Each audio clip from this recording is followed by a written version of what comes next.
اس کے لیے خوشبو کا کھانا حرام، خوشبو کا پینا حرام، ہاتھ میں پکڑ کر خوشبو کا سونگھنا حرام، سر میں کنگھی کا کرنا حرام، داڑھی میں کنگھی کا کرنا حرام، بلکہ اپنی انگلیوں کے ساتھ بھی داڑھی یا سر کو نہیں دھل جا سکتا، سلے ہوئے کپڑے پہننا حرام، سر کو ڈھانپنا حرام، پاؤں کی ہڈیوں کو چھپانا حرام۔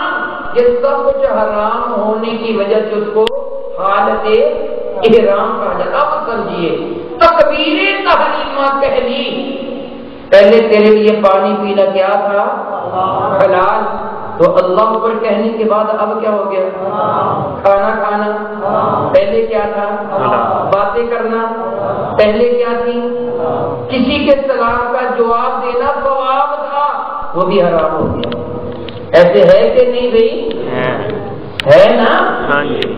اس لیے تکبیر تو کیا کہتے ہیں؟ تکبیر تحریمہ۔ تیرے لیے کھانا بھی حرام، تیرے لیے پینا بھی حرام، تیرے لیے باتیں کرنا بھی حرام، تیرے لیے سلام کا جواب دینا بھی حرام۔ خاموشی سے نماز پڑھتا رہے، جب مکمل ہو جائے گی میرے نبی پر درود بھیج کے سلام کر لے، سب کچھ حلال ہو جائے گا، سب کچھ حلال ہو جائے گا۔ میں تو ان کو اللہ کی قسم دے کے سوال کروں گا کہ تو درود پڑھے بغیر سلام پھیر دے، تیری نماز ہو جائے گا؟ پھر کیا ہوگا؟ حرام۔ بغیر درود پڑھے تیرا سلام پھیرنا کیا ہوگا؟ حرام ہوگا۔ حلال تب ہوگا جب تو درود پڑھے گا، سلام بھی پڑھے گا۔ جب تک دونوں بھی پڑھتا ہے تو نہ تیرا کھانا حلال، نہ تیرا پینا حلال۔ اگر تو زبردستی باہر نکلے گا تو نکلنا حرام، باقی تو حلال ہو جائے گا، لیکن بغیر درود و سلام پڑھے نکلنا حرام۔ کہ تیری وہ نماز جس پہ تو نے الحمد بھی پڑھی تھی، ثنا بھی پڑھی تھی، قرآن کریم کی تلاوت بھی کی تھی، رکوع بھی کیا تھا، رکوع کی تسبیح بھی پڑھی تھی، سجدے بھی کیے تھے، سجدوں کی تسبیح بھی پڑھی تھی، جب تک میرے نبی پر درود و سلام نہیں پڑے گا نہ سب مردود کرا دے گا، جب تک تو ان پر درود و سلام نہیں پڑے گا کچھ بھی قبول نہیں ہوگا۔ الحمدللہ تعالیٰ ثم الحمدللہ تعالیٰ رب کائنات کا احسان ہے، اس کا کرم ہے کہ اس نے اپنی شان کریمی کے تصدق ہم کو درود و سلام پڑھنے والا بنا دیا۔ میں ایک بات عموماً عرض کیا کرتا ہوں، اس نعمت عظمیٰ پر اپنے رب کا شکر ادا کیا کیجئے کہ اے رب کائنات تیرا احسان و کرم ہے کہ اے پروردگار عالم جل وعلا تو نے ہمیں اپنے محبوب مکرم کی سچی محبت عطا فرمائی۔ ایک دوست نے ایک سوال دیا تھا کہ مشرکین مکہ بتوں سے کیا مانگتے تھے اور ان کو کیا سمجھتے تھے؟ لمبی گفتگو نہیں کروں گا، مختصر سا جواب ہوگا۔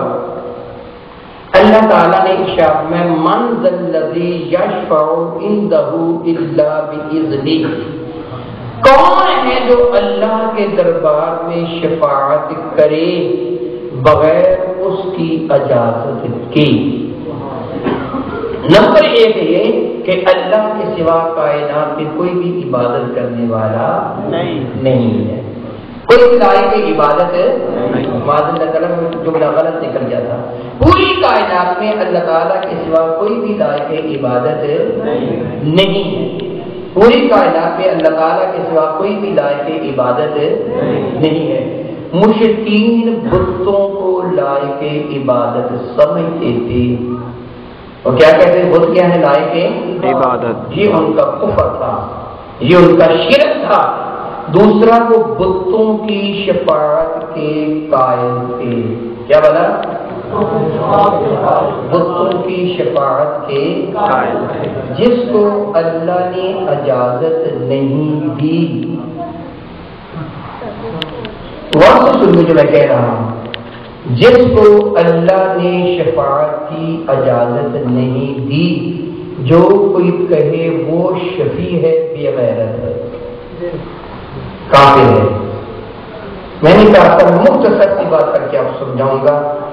آپ جانتے ہیں ایک شخص نے کسی عورت کے ساتھ نکاح کیا، گواہوں کی موجودگی میں میرے نبی کی سنت پہ عمل کرتے ہوئے نکاح کیا، اللہ نے اپنے حکم کے مطابق وہ عورت اس مرد پر حلال قرار دے دی کہ نہیں؟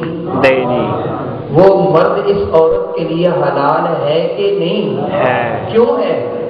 کہ اللہ نے اجازت دے دی۔ اب کوئی دوسرا کہے میرے لیے حلال ہے تو حلال ہوگی کہ حرام؟ نہیں، حرام ہوگی۔ وہ کہے وہ بھی مرد یہ بھی مرد۔ بھی کوئی آ کے گھر کہے کہ کاکا میں تیرا ابا ہوں، مانے گا کوئی؟ وہ کہے وہ بھی انسان میں بھی انسان، اسے مانتا ہے مجھے کو نہیں مانتا، تو کیا کہے گا؟ وہ اللہ کے حکم سے ہے تو مردود بے غیرت ہے۔ بات کو سمجھ گئے ہو؟ تو جس کو اللہ نے اجازت دی ہے وہ لائق ہے، جو اجازت نہیں دی بے غیرتی ہے۔ بات سمجھ گئے ہو؟ وہ بتوں کو کہتے تھے کہ ہماری شفاعت کریں گے، اللہ نے رد کر دیا، اور میں شفاعت کی اجازت تو میں نے اپنے محبوب کو دی ہے، تم کون ہوتے ہو بتوں کو کہنے والے؟ شفاعت کی اجازت میرے نبی کو ہے۔ اور یہاں میں ایک بات عرض کر دوں، حضرت سے چند دن پہلے نا ایک سورہ نحل شریفہ کی آیت بارکہ کسی نے مجھے تقریر کے دوران دی تھی کہ شاید تک اس کا جواب دے کہ جی وہ بتوں کو شفیع مانتے تھے، ان کے اختیارات مانتے تھے، یہ وہ فلاں۔ حضرت سیدنا ابن عمر رضی اللہ عنہ خبیث ترین انسانوں میں ان لوگوں کو جانتے تھے جو بتوں کی ایسے نبی و ولیوں پر جذبہ کرتے ہیں کہ جو آیا برکہ بتوں کے لیے نازل ہوئی نا، وہ اولیاء اللہ پر جذبہ کرتے ہیں، مگر نہ لکھا تھا کہ فلا تدعوا مع اللہ، اللہ کے سوا کسی کو نہ پکارو۔ کیا بلا؟ کسی کو اللہ کے سوا کسی کو نہ پکارو۔ میں لاہور گیا تھا، میرے ساتھ کچھ میرے گاؤں کے دوست بھی تھے، لاہور میں گیا تھا تقریر کرنے کے لیے، پیر مبارک صاحب ہے وہ یہاں آیا بھی کرتے ہیں، وہاں انہیں کیا سوال کیا تھا کہ اللہ کے سوا کسی کو کیا کیجیے، اللہ کے سوا کسی کو۔ میں نے کہا تھا کہ سوال کرنے والے کو میں کہوں گا آج کے بعد اپنی امی ابو کو بھی نہ پکارو، اللہ کے سوا کسی کو نہ۔ تو اگر تیری امی تجھے بلائے تو کہنا تو مشرک ہو گئی ہے، اللہ فرماتا ہے میرے سوا کسی کو نہ پکارنا۔ پکارو گے نا کسی کو، عجب بات ہے، نبی کو پکارے تو کفر ہے، امریکہ تو پکاری ہو جائے، عجب بات ہے۔ اولیاء انبیاء کو مددگار کہیں تو حرام، تو وہ زمانے بھر کی کھالیاں کٹھی کا تو کشمیر کے نام پر تو حلال، وہ مدد نہیں مانگتے۔ اللہ باللہ تعالیٰ جو بتوں والی ایسے ہیں وہ مسلمانوں پہ جذبہ کرنے والے، حضرت ابن عمر کیا فرماتے ہیں؟ خبیث ترین اور شریر ترین وہ لوگ ہیں جو ایسے بتوں کے لیے نازل ہوتے ہیں، مسلمانوں پہ جذبہ کرتے ہیں۔ مسلمانوں کو رب کریم نے اپنی حیثیت دی ہے، بتوں کو رب کریم نے مردود بارکہ بنا دیا ہے، اس لیے ان آیات بارکہ کو جو بتوں کے لیے نازل ہوئی ہیں مسلمانوں پہ جذبہ نہیں کی جائیں گی۔ اللہ تعالی ہم سب کو حقائق کو سمجھنے کی توفیق عطا فرمائے۔